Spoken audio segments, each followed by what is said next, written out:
सानी रातो टोपी। एक गाउँमा एउटी सानी केटी बस्थे।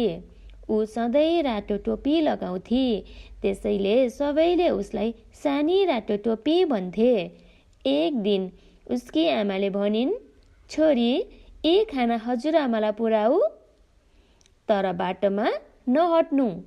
सानी रातो टोपी जङ्गल हुँदै हजुरआमाको घरतिर हिँडे। बाटोमा उसलाई एउटा बुवासो भेटियो।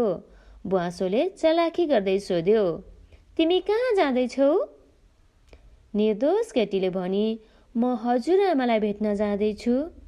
बुवासो छिट्टो दौडेर हजुरआमाको घरमा पुग्यो। उसले हजुरआमालाई लुकाएर आफै ओछ्यानमा सुत्यो। केही बेरपछि सानो रातो टोपी त्यहाँ आइपुगी। उसले अचम्म मान्दै भनिन्, हजुरआमा, तपाईँको आँखा किन यति ठुलो? बुवासोले भन्यो, तिमीलाई राम्ररी हेर्न। कान किन ठुला? तिमीलाई राम्ररी सुन्न। दाँत किन ठुला? तिमीलाई खान। त्यति भन्दै बुवासो उफ्रियो। तर त्यही बेला एक सिकारी आएर बुवासोलाई भगाइदियो र हजुरआमालाई बचाए। त्यसपछि सानी रातो टोपीले आमाको कुरा सधैँ मान्ने बाचा गरिन्। हामीले यो कथाबाट के शिक्षा पाउँछौँ?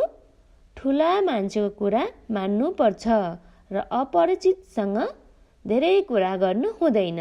धन्यवाद।